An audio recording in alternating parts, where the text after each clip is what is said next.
Hello bachcho, let's read this question. The question says the force applied on a stationary body varies directly with the acceleration with which it start to move.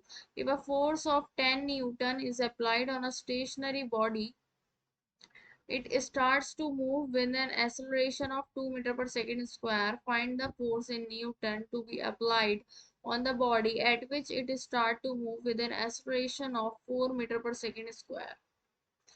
तो यहाँ मैं की concept लिख लेती हूँ इस question का।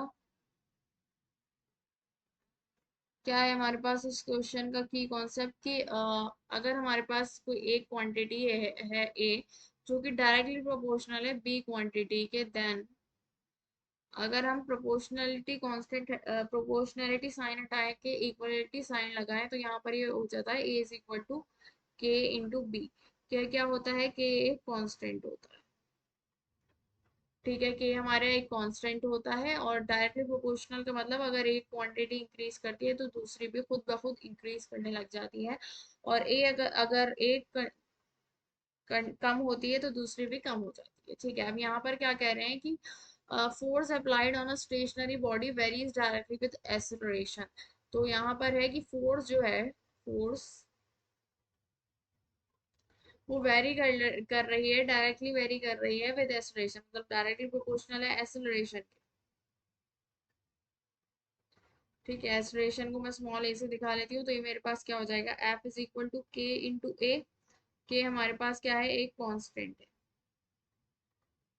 ठीक है, अब यहाँ पर क्या कह रहे हैं, अगर फोर्स 10 न्यूटन है, if F is equal to 10 newton है और F 10 newton is apply to a stationary body, it starts move with an acceleration of, acceleration उसका हो जाता है 2 मीटर पर सेकेंड स्क्वायर। इसमें मैं पुट करूँ तो मेरे पास ये बन जाएगा एफ इज इक्वल टू के ए है, एफ की जगह हम 10 रखते हैं तो 10 इज इक्वल टू के इंटू ए क्या है 2, तो के की वैल्यू आ जाएगी 5 की तरफ। ओके, अब नाउ अब ये क्या कह रहे हैं कि if F is equals to हो जाता है हमारे पास, फाइंड द फोर्स, अब हमें फोर्स निकालनी है।